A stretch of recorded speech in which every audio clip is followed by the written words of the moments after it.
hearing from all of you in a few minutes about your work with the homework phases and any challenges or successes you're experiencing as you navigate strategies 2 through 4. So for those that don't know me, I'm Joe Quick, a senior consultant with Mayer and Mayer, and now part of a group of companies under the American Institutes for Research.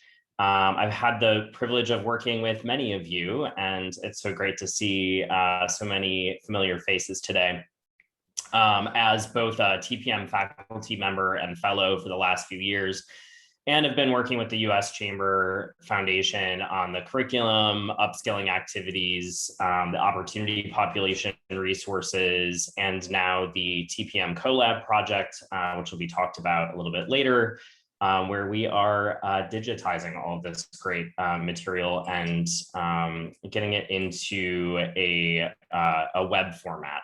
As well as some peer review processes for the credentialing of the program that we're considering that will be talked about a little bit later. So fortunately, I've also been able to work with many of you through some consulting work with the Tampa Bay Partnership in the Tampa Bay region, with the Michigan Network, and now helping Peter and the Greater Houston Partnership, I'm tripping over my words today, to organize the Texas TPM Performance Network here in Texas. So I'm happy to be facilitating this, and really know that at least in my work in a couple of different states and regions, that these homework strategies are really important level setting strategies that really set the tone for the rest of the work, and are really, I think, a key piece of what sets TPM apart from other initiatives. So, but there's a lot of art involved, of course, in getting the right survey content created, and additional work in getting businesses to respond, and then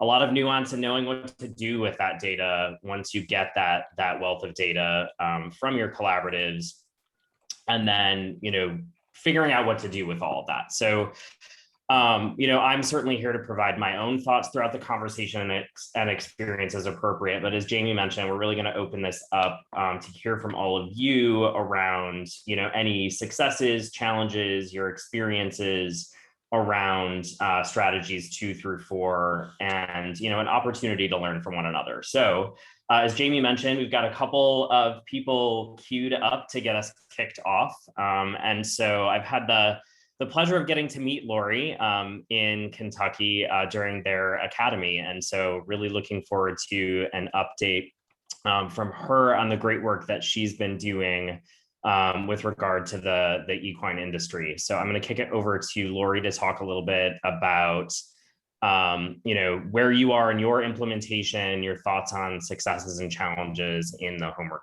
strategies. Lori. Great, thanks so much. I appreciate you guys letting me come and speak. My position is a little bit unique. I am with the Kentucky Chamber of Commerce here in Frankfort, but I also have a joint position with an equine nonprofit called the Kentucky Equine Education Project.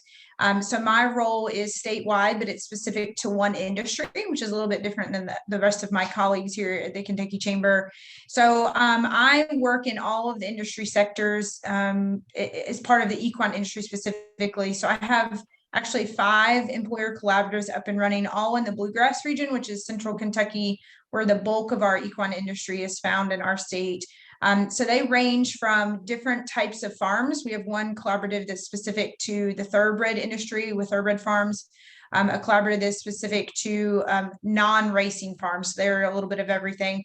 Transportation collaborative, so our big equine shipping companies, both ground transportation and air transportation, as well as the veterinary industry, both clinics and ambulatory practices, and then race horse trainers at tracks and training centers around Kentucky.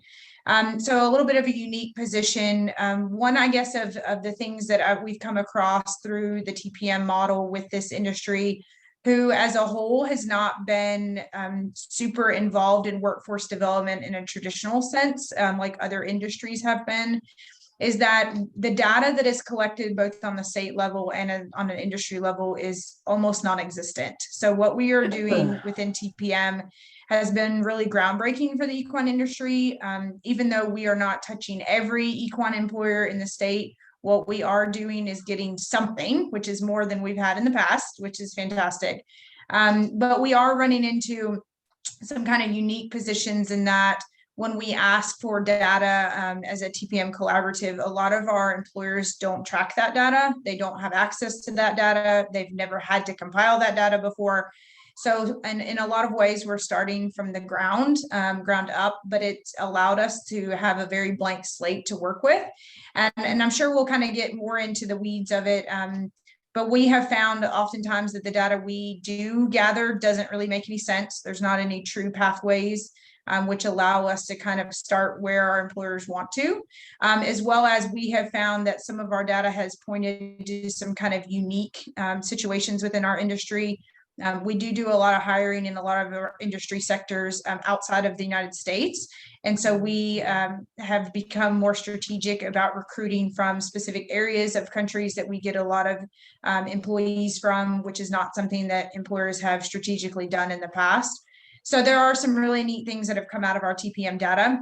We are also able to feed our statistical agency here in Kentucky, which is called KY Stats, with all of the data that TPM is collecting from our employers, which is something they're very excited to have. And we are starting to build that equine data collection on a state level through the TPM process. And our employers are very excited to be kind of on the ground level of being able to feed that to the greater state. So that's kind of a very brief overview. We are a unique industry that does not always follow the norms of some of the other industries.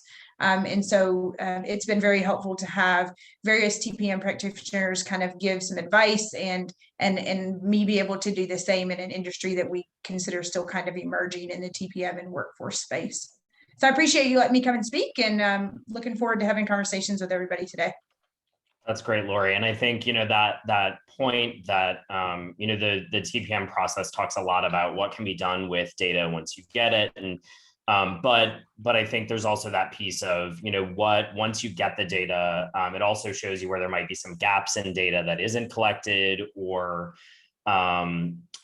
oftentimes what it's doing is really either validating gaps that you suspect exist, or sort of validating what you already suspect about the industry as well. But I have a question around, Lori, just to see if you could go into a little bit more detail about, everyone is envious of this data relationship you have with the state, and the two-way communication that happens there.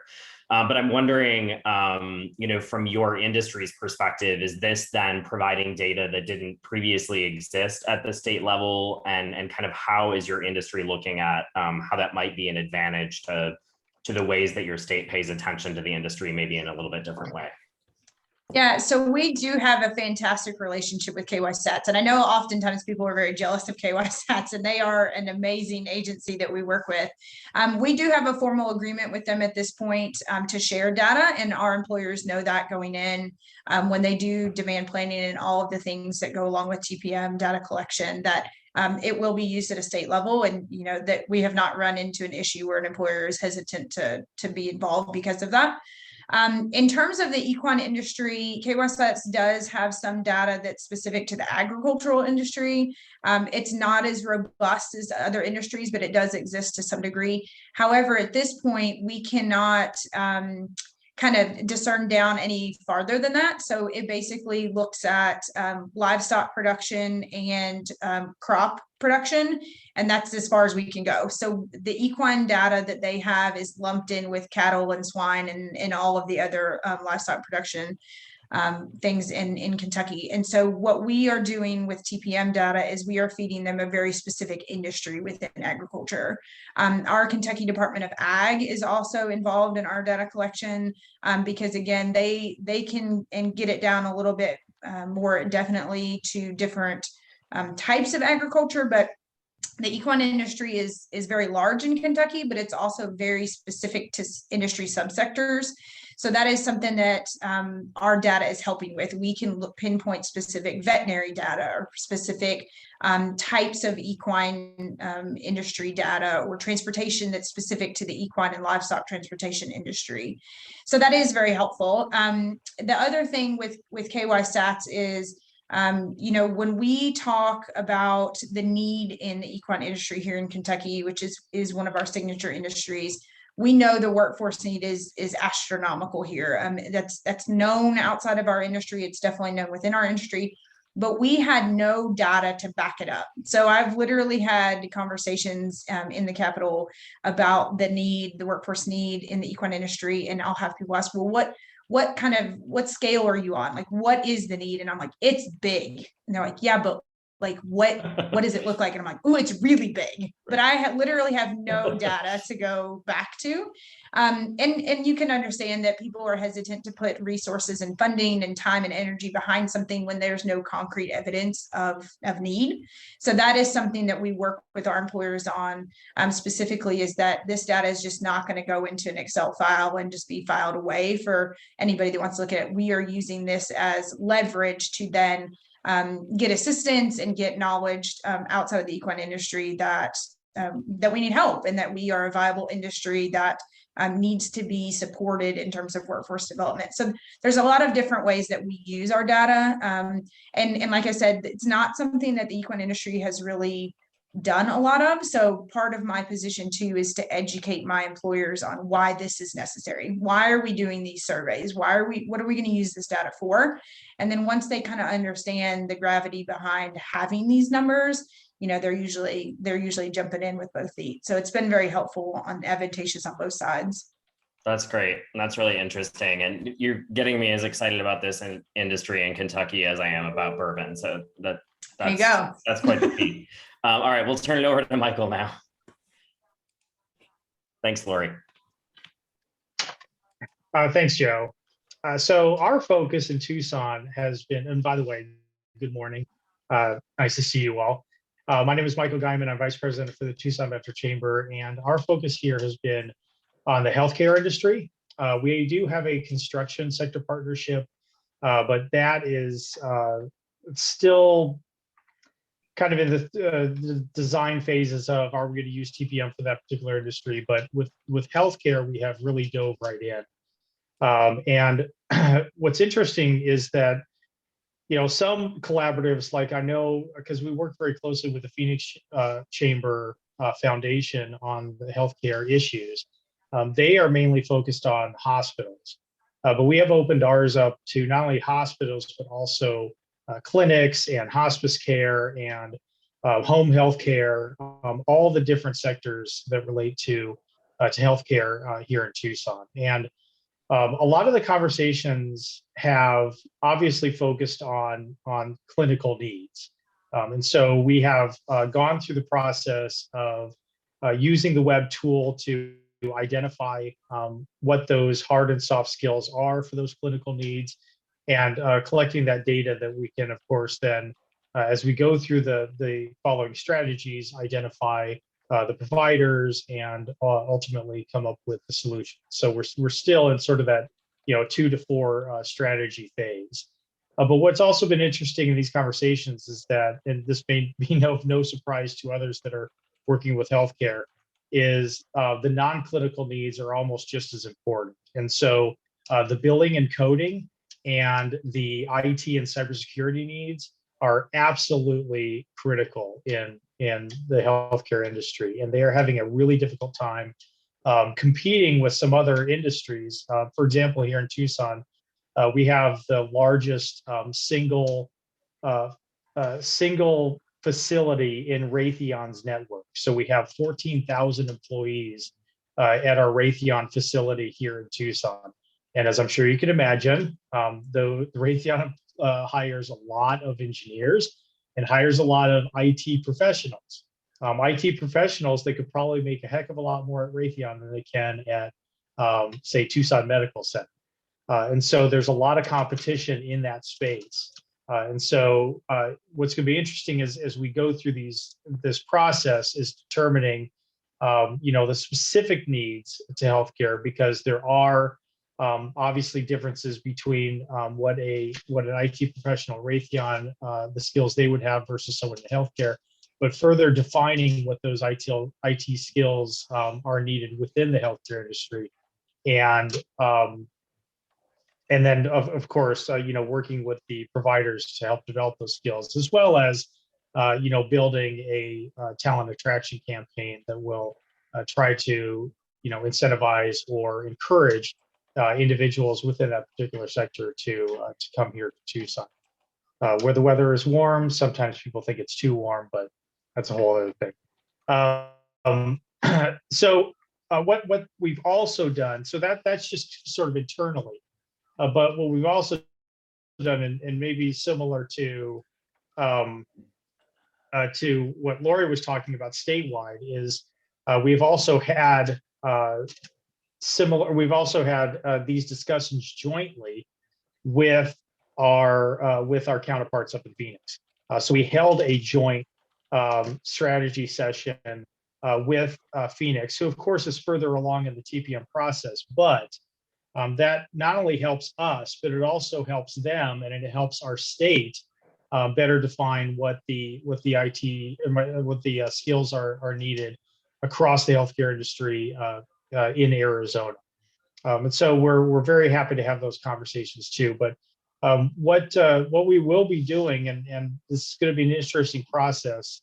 Some of the challenges that we faced, because I know sometimes we like to talk about challenges as part of this process, and some of the challenges we faced, especially as related to COVID and related to the healthcare industry, because they have been kind of inundated over the past 15 months. It's been difficult to get them to kind of focus in on providing the kind of data that we need to move us along in the process. And so next month, we are actually spending our healthcare roundtable meeting just focused on completing the survey. So we are urging all of our employers to attend this meeting, and we are going to walk them through step by step the survey, so that we can, at that one fell swoop, collect all of the data that we need. So those are some of the highlights that are occurring here in Tucson, and I'd be happy to have a discussion. That's great. Thank you, Michael. And I think, that piece around, I know many of you probably have thoughts on collecting data at this time and how that's been, difficult over the last year for a variety of reasons and in a variety of industries. But I think, that it also kind of touches on that piece that like this is an iterative process and that data needs to be collected regularly because obviously demands have changed in industries, including the healthcare industry over the last year throughout this environment. So really appreciate that. So I want to open it up to any others to share their experiences with strategies 2 through 4, or to ask any questions and get some conversation going. I have something I'd like to add. Hi, Joe. Hi. Hi, everyone. So we haven't done a survey in couple of years now because we were getting ready. We usually do a 2-year forecast when we do a demand survey.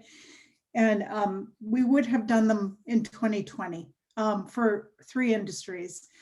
But last year, using our best in emotional intelligence, we said probably not a good time to ask people who they're going to hire or if even they're going to be around. So we have put that off, but I feel like this is actually a really good time for us. And I just wanted to get some discussion going. Like, I feel like the economy is actually in a place where people are struggling to find people. They've lost the ones who have sort of, been laid off or furloughed. Their businesses are starting to rebound and they don't know how to reinforce this. So we're getting calls, and I'll use manufacturing as an example, but I think I get 2 calls a day from someone I've never even heard of before in our state, who's just absolutely desperate to find people to come to work in production. And so I kind of feel like this is a really, strategically, I feel like it's a kind of an important time to be able to gather those needs again, to create more,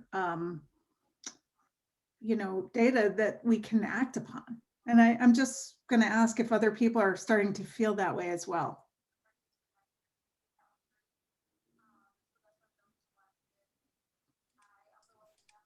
Anyone want to jump in? Joe? Yeah. Yeah, I think it's a really good point, Marion. And we had those conversations in the healthcare industry, especially since there was a period of time where they were like, we don't want to talk about that stuff right now. But then we took a couple steps back. We said, well, when isn't a good time to have these conversations?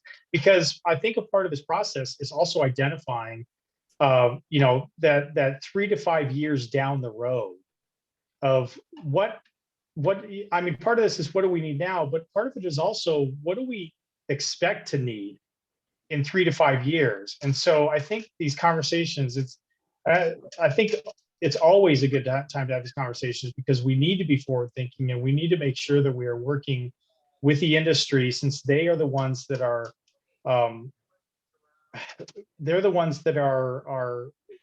of looking down the road to determine and to assess what kind of skills they are going to need. And then that, of course, needs to be taken to the educational providers to make sure that they are developing the right kind of skills for the future. And typically, I mean, universities are supposed to be thinking in that direction as well. And so I would say there's really never a bad time to have these conversations or to collect the data.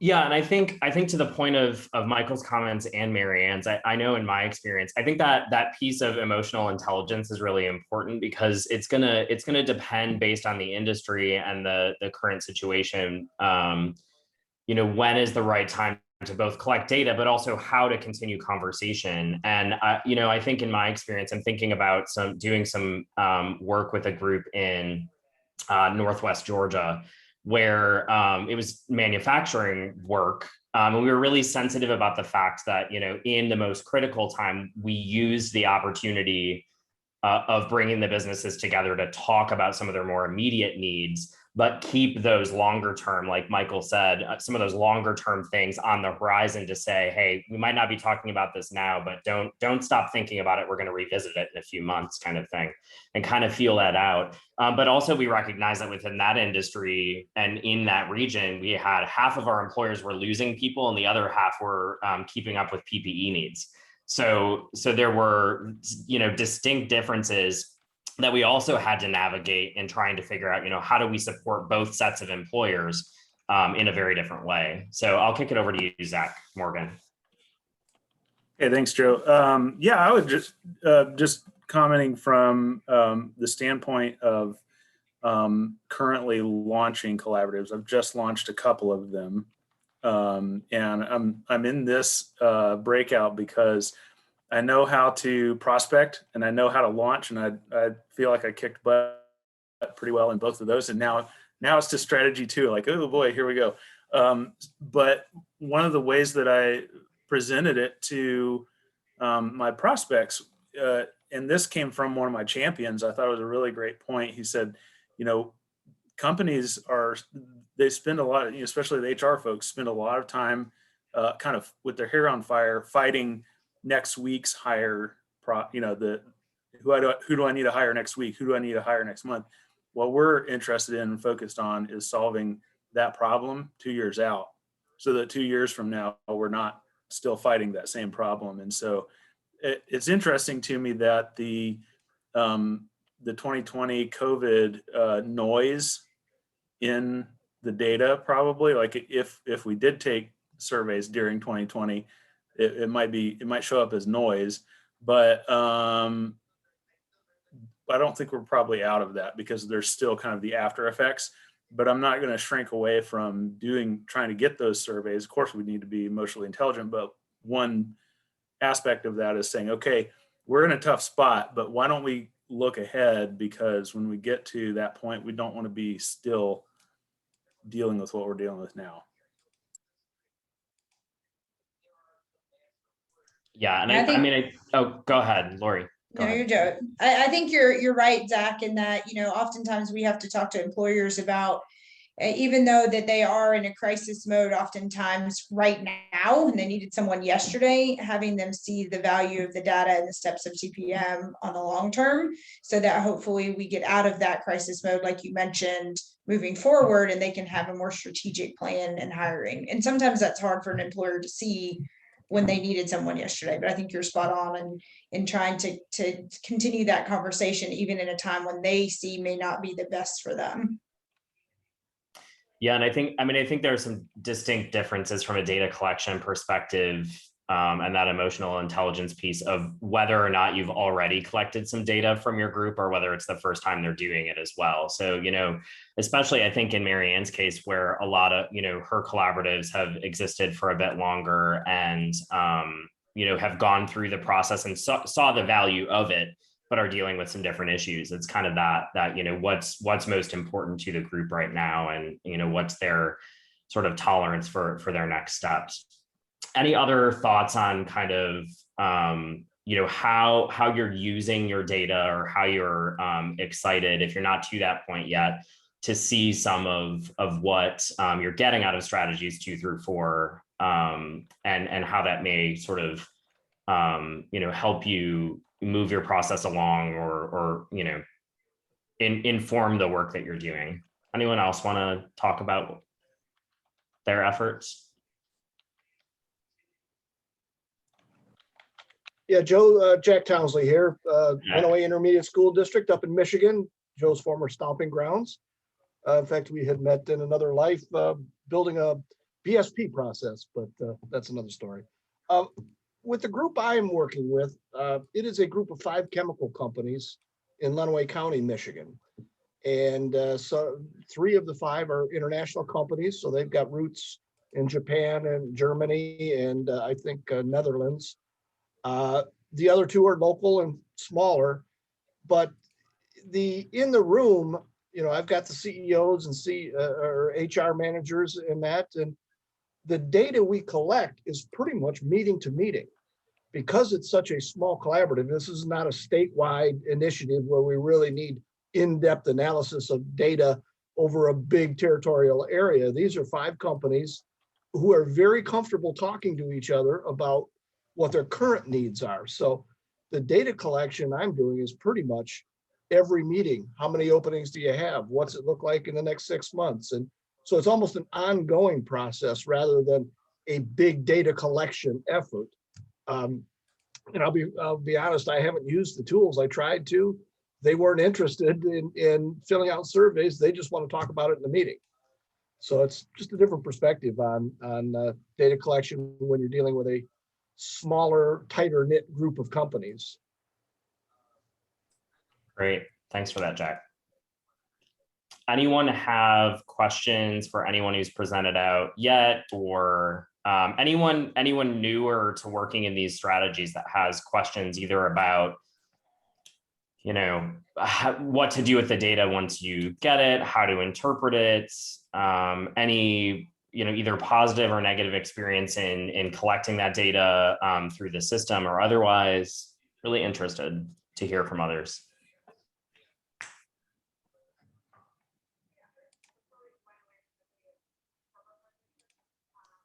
So I'll jump in real quick. Lori. Just, I think you touching on what to do with data is huge. I think, I coming in about 2.5 years, 3 years ago, we kind of had the framework with TPM. We kind of followed the book and we got stuff, and then didn't really know what to do with it. My employers didn't know what to do with it. And I think it's important to think outside the box before. We have had to, in multiple collaboratives, go back and redo data. We usually do it on a 2-year time frame as well, but oftentimes they get data back and they are really excited about what they see, and then realize, oh, well, we should have asked this, or oh, we should have collected this, and they go back and then kind of redo like a second phase of it, which has been great, and they're willing to do that. But I think as we have learned as practitioners what we can probably do first off, it makes it a little bit easier on the employers. I've also really enjoyed talking to other TPM practitioners about what they have done in their industries and within their surveys, because oftentimes they have gone deeper than we have before, and they have some good insight. And then I will take that back to the employers and say, hey, this is an option if you want to ask this or gather this kind of data. They'll say yay or nay, and then we'll include it. So I think it is important oftentimes to really have a good understanding what the employers want to know and what they want to do with what they know after they collect that data. And oftentimes that helps drive putting that survey together in the very beginning. And you can, knowing that you can always go back and get more, but the fewer steps you have to take, usually the better for the employer. Yeah, that's a great point. And I think, as you do it more, you learn more about what the right things are to ask and what your group wants to know. And so I think, the value of the national network or your statewide networks, if you have one, is learning from others, right? To avoid some of those missteps as well. And I can think about, in my experience, I think to Lori's point, we collected some data in Tampa in the healthcare industry, and then recognized once we got into strategy 5 and working with education and training institutions that we needed to go back and say, okay, that's great. We did a 2-year projection, but now we need to figure out how many do we need in 6 months, how many in 12 months, how many in 18, based on, a 6-month rolling process of completions of training programs, and make sure that we weren't oversaturating or undersaturating the market with those people. So it's definitely an iterative process. Any other thoughts on this? Any other thoughts on kind of, ways that once you've received the data, you've broken things down to help to start making sense of it, and working with your employers to figure out what to do with it, especially those of you who might have been doing this a little bit longer.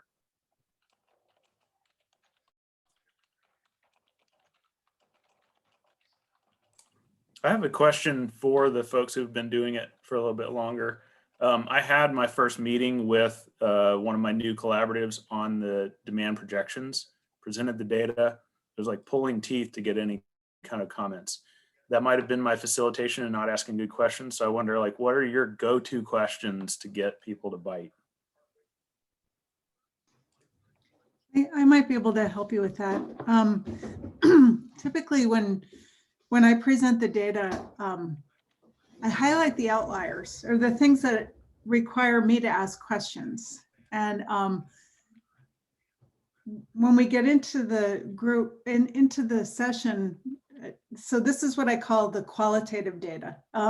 So you've collected already the quantitative data. You have all this data, but you want to make some sense of it and get their buy-in and use their words, because you as a non-industry expert probably couldn't write a narrative to go on the front of what does this data mean.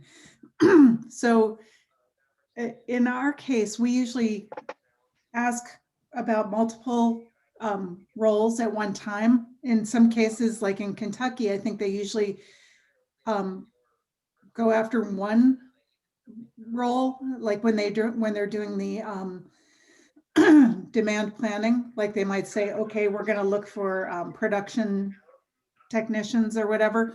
We would go after a whole string of jobs that might be like the top 5 in the industry. So I would break them into sections, into smaller groups, and they would have a discussion with their group. Instead of asking people to, speak in the large session, I break them into small groups, and then they can have dialogue. And then someone reports out, for the group. And you usually get a few people who are more willing to do that. But then you can collect more, what I would call qualitative data, which gives you, what does this information actually mean? And so I've always gone through the data and said, why is this number so low? How come this looks like this? Those kinds of things. And those are the questions that I put in front of them. But you're right, it's hard to get them to speak in a group. Yeah, I was just about to type into the chat. I've been wanting to sit through one of Marianne's meetings or sessions for years because I think that idea of breaking them up to have separate conversations and report back out is fascinating, and I haven't employed that yet. I think it'd be really valuable. I think, I try to, as Marianne mentioned, kind of start breaking down the data in a little bit different ways and where there are outliers or where there's commonality. And so especially from a competency standpoint, I always take it in a, here's where we know we've got consensus, right? So let's, react to that quickly. But then, sort of a middle category of there's, we're most of the way there, but there are some outliers. And then, where we have no consensus, and kind of chunk it up into those groups. But I think, having separate conversations even around those and coming back to kind of report would be really interesting.